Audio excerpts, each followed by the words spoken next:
continue the conversation around food. So is South Africa's food plight worsening? That's the question following the Reserve Bank's repo rate increase. The country is already in shambles with soaring fuel prices amid Russian invasion in Ukraine. And the food price inflation is expected to rise to as much as 6.1%. And so what does this mean for households already struggling to put food on the table? Let's bring in KFC Brand Purpose Reputation Manager, Andra Nel. Thank you very much for your time this morning, Andra. Maybe let's just start with that food crisis in South Africa. I mean, just based on your engagements and what you're seeing, how bad is the situation? Well, I think the reality is that for people on the ground, are the most vulnerable groups of our country, the children, it's probably the worst of all. So we're seeing many kids often not getting any meal per day. We're seeing up to 3 million kids go hungry every single week. So the reality is it's not just that they're hungry, but that there's also food insecurity. The reality is that it's not food scarcity that's our challenge. It's food insecurity and the ability to afford food and to procure what you need from a nutritional perspective. And if you think of kids, they've got absolutely no means to fend for themselves. So they really are the most vulnerable, and that's where it's being felt the hardest. No, absolutely. And how important is it for them to be able to access nutritious food, you know? And I suppose a more difficult question, just given the current circumstances, is that how do we access this as a country? Food is a fundamental, not just as we're in Human Rights Month in South Africa, so it's a fundamental human right. But it's because it's the gatekeeper to so much more that the importance of nutrition is absolutely highlighted.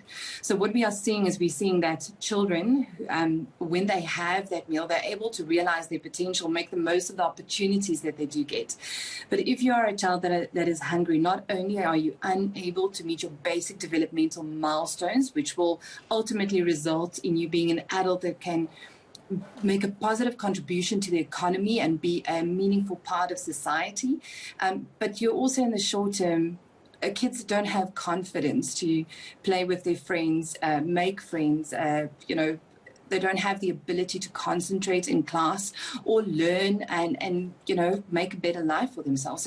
So in my opinion, hunger is really the gatekeeper, and that meal is that what would unlock that barrier and the potential of so many kids in South Africa. Yeah, and essentially what you're saying here, that even though hunger is a widespread human rights violation in that it's both adults and children that suffer from this, it's children that are at higher risk.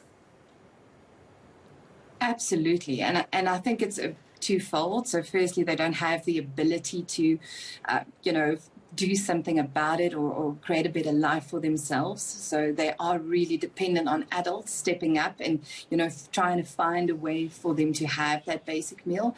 But at the same time, the physical development aspect cannot be underplayed. We know that we've got up to 27% of kids that are stunted when they are hungry. So that means that they cannot, even if they have enough food later on in life, they will not be able to make up for their developmental milestones that have been missed in those first 5 years of their lifespan. You would have heard me earlier on, Andra, speaking to the increased prices that we pay for food in general in South Africa.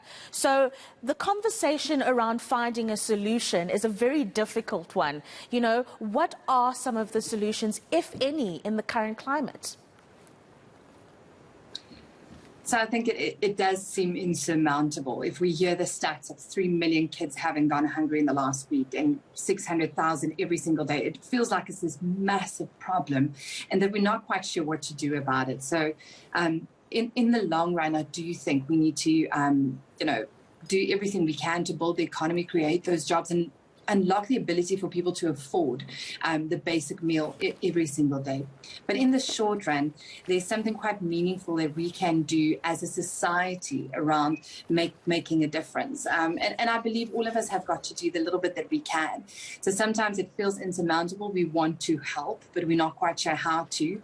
And we have seen the incredible power of Ubuntu and our country coming together through the ad hoc programs. So, when you buy the world's best fried chicken and you giving that R2 to the cashier, it might seem insignificant in that moment, but cumulatively, we are able to make a really big difference in the lives of so many. We've served over 251 million meals since 2009. So sometimes it is about doing the little bit that we can as individuals. And when you are donating that R2, just know that added to KFC's contribution, you're making a meaningful and a really big difference. So it's about starting small and doing the little bit that we can do today. No, absolutely. And then just a final thought from you, Andra, just based on your engagements, because you're a big organization, so you are engaging with various stakeholders across various platforms. Do you find that there's enough being done by other stakeholders, government-related stakeholders, other corporates? So I think there's a big job at hand. I'll start with that we've got a really big job to do, and that we should collectively continue doing what we are. There are really big programs happening, but we can't wait for government to solve this problem on their own. So as a corporate society and as corporate citizens, we do believe that we should all contribute and continue to do as much as we possibly can. We've got bold goals in AdHope to do absolutely everything we can to help as many kids as possible.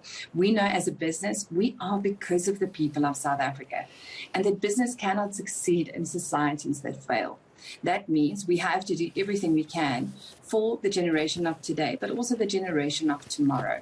So there's a lot of good work being done on the ground, but we cannot stop here. We cannot do nothing. We have to continue expanding our efforts as much as possible.